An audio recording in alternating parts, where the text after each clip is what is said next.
Hello everyone, welcome back to my channel.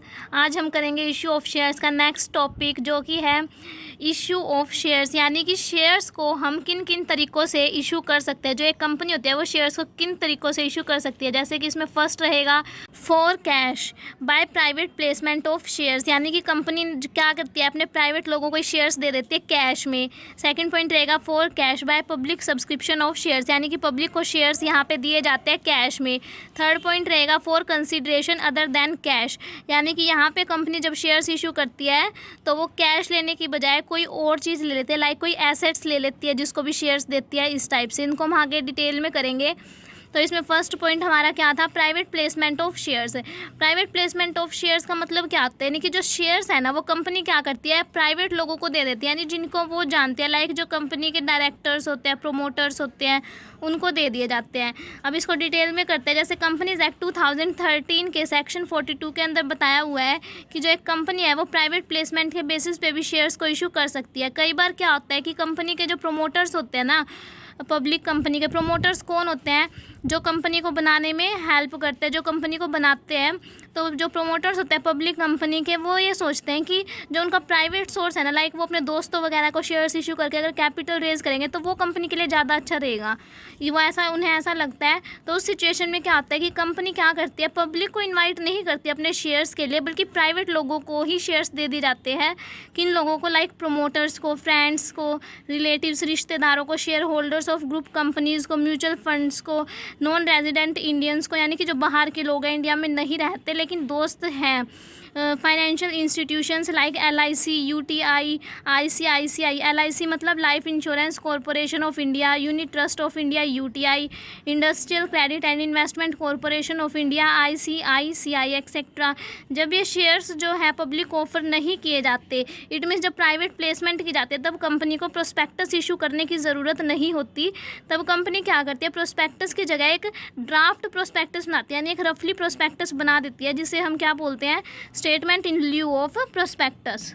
और जो company का statement in lieu of prospectus होता है ना, इसको कंपनी को 3 दिन के अंदर अंदर रजिस्ट्रार के पास सबमिट कराना होता है। कौन से 3 दिन, जब उसने फर्स्ट अलॉटमेंट की है, यानी जब कंपनी ने शेयर्स या डिबेंचर्स अपनी सिक्योरिटी दी है ना प्राइवेट लोगों को, उसके कम से कम 3 दिन पहले, 3 दिन के अंदर अंदर नहीं, कम से कम 3 दिन पहले जो है रजिस्ट्रार को अपनी जो प्रोस्पेक्टस की हमने स्टेटमेंट बनाई होती है ये देनी होती है।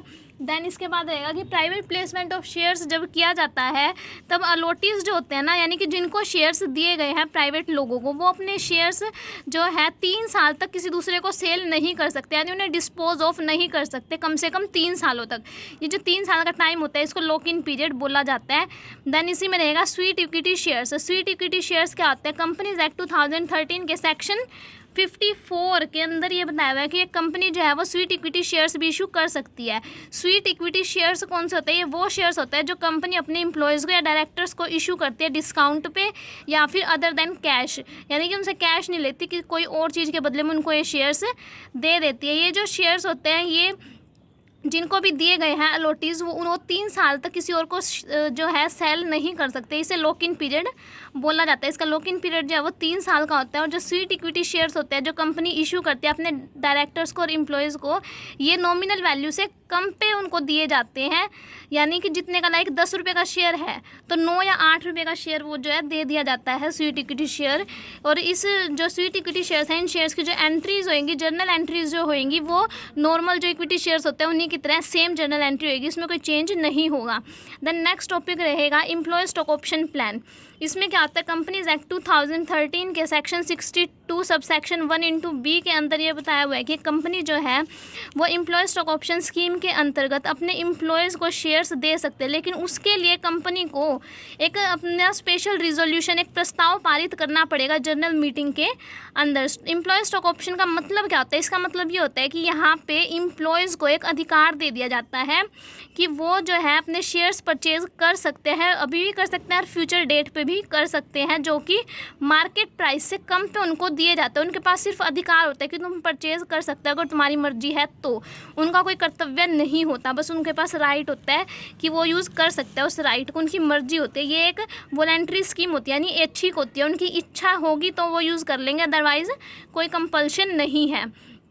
देन इसके अंदर क्या होता है, ये स्कीम जो है एम्प्लॉयज़ को इसलिए प्रोवाइड की जाती है ताकि उनके मन में थोड़ी सी ये भावना आए कि भी कंपनी हमारी अपनी है। जब उन्होंने शेयर्स परचेज़ कर लिए तो वो कंपनी के ओनर टाइप बन जाते हैं, तो उनके मन में थोड़ा अपनापन आता है। देन शेयर्स जो दिए जाते हैं इस स्कीम के अंदर, उसका लॉक इन पीरियड जो है 1 साल का होता है। 1 साल से पहले जो एम्प्लॉयज़ हैं वो अपने शेयर किसी दूसरे बंदे को सेल नहीं कर सकते। Conditions for issue of employee stock option plan, यहाँ पे एम्प्लॉयज़ को जो शेयर्स दिए जाते हैं उनकी कंडीशंस क्या होते हैं, किन शर्तों पे उनको दिए जाते हैं। तो यहाँ पे होता है कि जो शेयर्स दिए जाते हैं ना एम्प्लॉयज़ को, वो उस कैटेगरी में से दिए जाते हैं, शेयर्स की उस कैटेगरी में से जो पहले ही इशू की जा चुकी है। देन सेकंड पॉइंट रहेगा कि कंपनी में एक स्पेशल प्रस्ताव पास किया जाता है इसके लिए कि हम शेयर्स जो एम्प्लॉयज़ को इशू कर रहे हैं और कितने शेयर्स हम इस स्कीम के अंदर कर रहे हैं वो भी बताना होता है, किस प्राइस पे कर रहे हैं और उनको कितने में दे रहे हैं और किन डायरेक्टर्स को, किन एम्प्लॉयज़ को हम ये ऑफ़र दे रहे हैं, वो सब कुछ हमें प्रस्ताव के अंदर बताना होता है। और at the date of such offer, यानी कि जिस दिन हम उनको ये ऑफ़र दे रहे हैं उस दिन कंपनी का बिजनेस स्टार्ट हुए कम से कम 1 साल हो गया हो, यानी कि 1 साल हो गया जब हमारी कंपनी स्टार्ट करे, उसके बाद ही हम ये वाली स्कीम के अंदर एम्प्लॉयज़ को शेयर्स दे सकते हैं, अदरवाइज़ नहीं दे सकते। देन लास्ट पॉइंट रहेगा कि जो इस स्कीम के अंदर शेयर्स इशू किए जाते हैं वो सेबी की रेगुलेशंस के अकॉर्डिंग होने चाहिए। सेबी की फुल फॉर्म होती है stock exchange board of India. Then इसी में रहेगा ऑब्जेक्टिव्स और importance of employee stock option plan, यानी कि इस स्कीम के अंदर हम जो शेयर्स अलॉट करते हैं एम्प्लॉयज़ को उसका उद्देश्य क्या है, हम ऐसा क्यों करते हैं, उसका महत्व क्या है। तो फर्स्ट पॉइंट रहेगा कि ऐसा हम इसलिए करते हैं ताकि हमारे जो एम्प्लॉयज़ हैं वो प्रेरित हो जाएं कि भाई वो ये सोचे कि हमारा कंपनी के अंदर बहुत ज़्यादा पार्टिसिपेशन है, वो प्रेरित रहेंगे कि हमें अच्छे से काम करना है, हम कंपनी के एम्प्लॉयज़ हैं, उनके अंदर सेंस ऑफ बिलोंगिंग जो है वो इंक्रीज़ होएगी, भाई कंपनी हमारी अपनी है। इसका सेकंड ऑब्जेक्टिव है एम्प्लॉयज़ की लॉन्ग टर्म वेल्थ को इंक्रीज़ करना, यानी कि क्रिएट करना। इट मीन्स अगर फ्यूचर में एम्प्लॉयज़ अपने जो शेयर्स है उनको सेल करेंगे तो उनके पास पैसा आएगा, उनकी वेल्थ इंक्रीज़ हो रही है। देन लास्ट पॉइंट रहेगा कि ये स्कीम इसलिए प्रोवाइड की जाती है ताकि हम एम्प्लॉयज़ को जो है अट्रैक्ट कर सके अपनी तरफ, अपनी कंपनी की तरफ, उनको मोटिवेट कर सके, भाई तुम हमारी कंपनी में काम करो, तुम्हें इस टाइप से सस्ते में शेयर्स मिलेंगे। एम्प्लॉय स्टॉक ऑप्शन के अंदर हम एम्प्लॉयज़ को नॉमिनल वैल्यू से कम रेट पे देते हैं, तो यहाँ पे वो मोटिवेट होता है कि हमें इसी कंपनी के अंदर वर्क करना है। और यहाँ पे हम उनको इसलिए देते हैं जो एम्प्लॉयज़ हमारी कंपनी के अंदर वर्क कर रहे हैं, एम्प्लॉयमेंट कर रहे हैं, उन्हीं को दिया जाता है।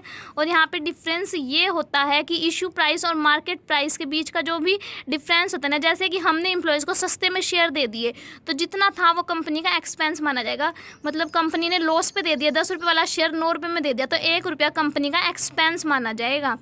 देन ये तो अभी तक तो हमने किया कि प्राइवेट प्लेसमेंट ऑफ शेयर्स क्या होता है, वहाँ पे जब वो अपने रिलेटिव्स वगैरह को दे देता है तो उसके अंदर 2 थे स्कीम, सीट इक्विटी शेयर्स और एम्प्लॉय स्टॉक ऑप्शन प्लान।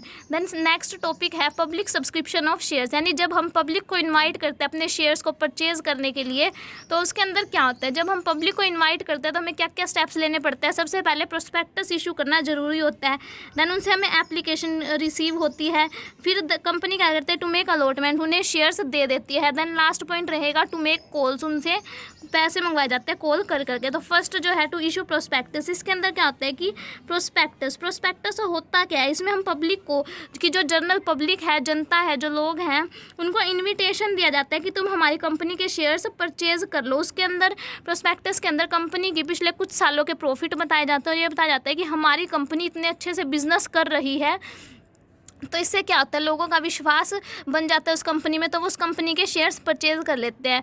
फिर ये बताया हुआ है कि प्रोस्पेक्टस के अंदर किस टाइप की इन्फॉर्मेशन होती है, जैसे कंपनी का ऑफिस कहाँ पे है, किस नाम से है, देन कंपनी के डायरेक्टर्स का नाम और एड्रेस, कंपनी का उद्देश्य क्या है कि हमारी कंपनी क्यों बनाई गई है, फिर जो हम शेयर्स इशू करने जा रहे हैं उसके अंदर कितना रिस्क है तुम्हें ये बताया जाता है। फिर ये शो किया जाता है कि हमने सेबी से जो है सहमति ले रखी है, सेबी ने बोल रखा है कि हाँ तुम शेयर्स इशू कर सकते हो। फिर कंपनी की ऑथराइज्ड और इशूड कैपिटल कितनी है, then number of shares now offered for subscription, यानी कि कितने शेयर्स हम इस टाइम इशू कर रहे हैं, कितने की हमें जो है सब्सक्रिप्शन मिल चुकी है, ये सब प्रोस्पेक्टस के अंदर मेंशन होता है। देन सेकंड पॉइंट है टू रिसीव एप्लीकेशंस, यानी कि कंपनी को एप्लीकेशंस रिसीव हो जाती है। प्रोस्पेक्टस को पढ़ने के बाद जो लोग कंपनी के अंदर इंटरेस्टेड होते हैं वो अपने अपने क्या करते हैं, एप्लीकेशन जो है एप्लीकेशन मनी के साथ कंपनी का जो बैंक होता है ना उसको भेज देते हैं। उससे क्या आता है कि उनकी एप्लीकेशन मनी कंपनी को रिसीव हो जाती है। Then to make allotment of shares, यानी कि यहाँ पे जब कंपनी को ये पता चल जाता है कि भाई इतने लोगों की एप्लीकेशन आई है, फिर कंपनी क्या करती है, उनको शेयर्स को अलॉट कर देती है, यानी शेयर्स दे दिए जाते हैं जनता को। तो इसके लिए ये ज़रूरी है कि कंपनी जनता को शेयर्स तभी प्रोवाइड करते हैं जब उसको मिनिमम सब्सक्रिप्शन के पैसे रिसीव हो जाते हैं, यानी कम से कम कंपनी के प्रोस्पेक्टस के अंदर मिनिमम सब्सक्रिप्शन की एक अमाउंट दी होती है कि अगर कंपनी को इतने रुपए रिसीव हो गए ना तभी कंपनी शेयर्स अलॉट करेगी। अगर उससे कम पैसे रिसीव हुए हैं तो कंपनी को क्या करना पड़ेगा, जितनी भी उसका एप्लीकेशन मनी रिसीव हुई है वो वापस करनी पड़ेगी और कंपनी जो है शेयर्स इशू नहीं कर सकती। कंपनी को मिनिमम सब्सक्रिप्शन के पैसे इसलिए चाहिए होते हैं, किन किन ज़रूरतों के लिए चाहिए होता है वो पॉइंट आगे बताए हुए हैं। जैसे कि कंपनी का कोई खर्चा, लाइक उसने कोई प्रॉपर्टी परचेज कर ली तो उसकी पेमेंट करने के लिए कंपनी के जो प्रीलिमिनरी एक्सपेंसेस, यानी कि कंपनी बनने से पहले के जो खर्चे हैं उसके एक्सपेंसेस। देन अगर हम कंपनी ने कोई पैसा उधार ले रखा है उनको वापस करना है, वर्किंग कैपिटल यानी डे टू डे एक्सपेंसेस के लिए कंपनी को पैसा चाहिए, इसके लिए इसलिए भी उसे मिनिमम सब्सक्रिप्शन के पैसे चाहिए होते हैं। कंपनी का कोई और खर्चा है जो उसके डे टू डे एक्सपेंसेस में उसको करना पड़ता है तो उसके लिए भी कंपनी को क्या करना पड़ता है, मिनिमम सब्सक्रिप्शन के पैसे चाहिए होते हैं। कंपनीज एक्ट 2013 के अंदर मिनिमम सब्सक्रिप्शन को कोई अलग से स्पेसिफाई नहीं किया गया, लेकिन सेबी रेगुलेशंस के अकॉर्डिंग एक कंपनी को कम से कम 90% जो है इशूड अमाउंट का 90% मिनिमम सब्सक्रिप्शन के रूप में मिलना जरूरी है। अगर ऐसा नहीं हुआ, कंपनी को मिनिमम सब्सक्रिप्शन के पैसे प्रोस्पेक्टस इशू करने के 30 दिन के अंदर अंदर नहीं मिले तो कंपनी को 15 दिन के अंदर अंदर अलॉटमेंट का एप्लीकेशन का पैसा जो है वापस करना पड़ता है। और अगर कंपनी 15 दिन के अंदर अंदर वापस नहीं कर पाती तो उसको वो बाकी बचे हुए पैसे जो है 15% इंटरेस्ट के साथ वापस करने होते हैं। देन जिन पर्सनस को कंपनी ने शेयर्स अगर दे दिए, उसका मिनिमम सब्सक्रिप्शन कंप्लीट हो गया, उसके बाद उसने शेयर्स अलॉट कर दिए तो उनको, जिनको दिए गए हैं उनको शेयर सर्टिफिकेट भी प्रोवाइड करना होता है। अगर कंपनी के पास ओवर सब्सक्रिप्शन ऑफ शेयर्स हो गया, यानी ज़्यादा लोगों की एप्लीकेशन कंपनी को रिसीव होगी, तो कंपनी क्या करेगी कि उनको जो है एक प्रोपोर्शन में, एक रेशियो में शेयर्स प्रोवाइड कर देती है। अभी किसी का तो फुल्ली रिजेक्ट कर देती है, किसी के पूरे एक्सेप्ट कर लेते हैं और किसी को रेशियो में दे देती है। देन नेक्स्ट पॉइंट क्या है, टू मेक कॉल्स, यानी कि कंपनी ने जब एप्लीकेशन मनी रिसीव कर ली, फिर अलॉटमेंट शेयर्स जो है अलॉट कर दिए, उसके बाद कंपनी क्या करती है कि जितने रुपए बचे हुए हैं ना वो कॉल कर करके लोगों से मंगवाती है। तो उसके लिए क्या प्रोविज़न्स कंपनी को फॉलो करने पड़ते हैं कि जो भी पैसे उसने एप्लीकेशन और अलॉटमेंट पे मंगाए हैं या फिर किसी कॉल पे मंगाए, यानी जब भी मंगाया ना कंपनी ने, तो वो टोटल क्वांटम ऑफ इशू का 25% से ज़्यादा एक बारी में नहीं मंगवा सकती। देन सेकंड पॉइंट रहेगा कि शेयर्स पे उसने टोटल जितने भी रुपए मंगाने हैं ना वो शेयर्स अलॉट करने के 12 महीने के अंदर अंदर टोटल पैसे मंगवा लेने चाहिए। उसके बाद कंपनी पैसे नहीं मंगवा सकती किसी भी शेयर होल्डर से। उसके बाद है कि जब कंपनी फर्स्ट कॉल करते हैं और सेकंड कॉल करते हैं, उन दोनों के बीच में जो टाइम गैप है वो कम से कम 1 महीने का तो होना ही चाहिए। फिर शेयर होल्डर्स को कंपनी ने जब बोल दिया कि तुम पैसे दो कॉल के, तो उसके लिए उनको कम से कम 14 दिन का नोटिस प्रोवाइड किया जाता है। यानी 14 दिन के अंदर अंदर शेयर होल्डर्स को अपने पैसे अरेंज करके कंपनी को भेजने होते हैं, वो ज़रूरी होता है उनके लिए।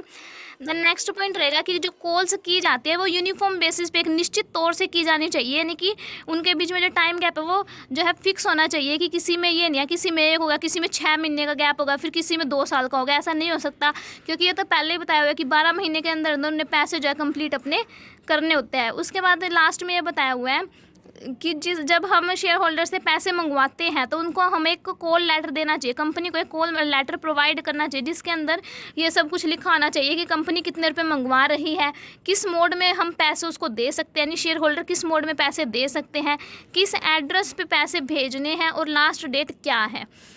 तो ये था हमारा आज का छोटा सा टॉपिक। आई होप आप सभी को समझ आया होगा। अगर समझ आया तो वीडियो को लाइक कर देना, चैनल पे नए हो तो चैनल को सब्सक्राइब कर लेना और हाँ, साथ में बेल आइकन को भी प्रेस कर लेना ताकि हर नई वीडियो की नोटिफिकेशन आपको मिलती रहे। Thank you.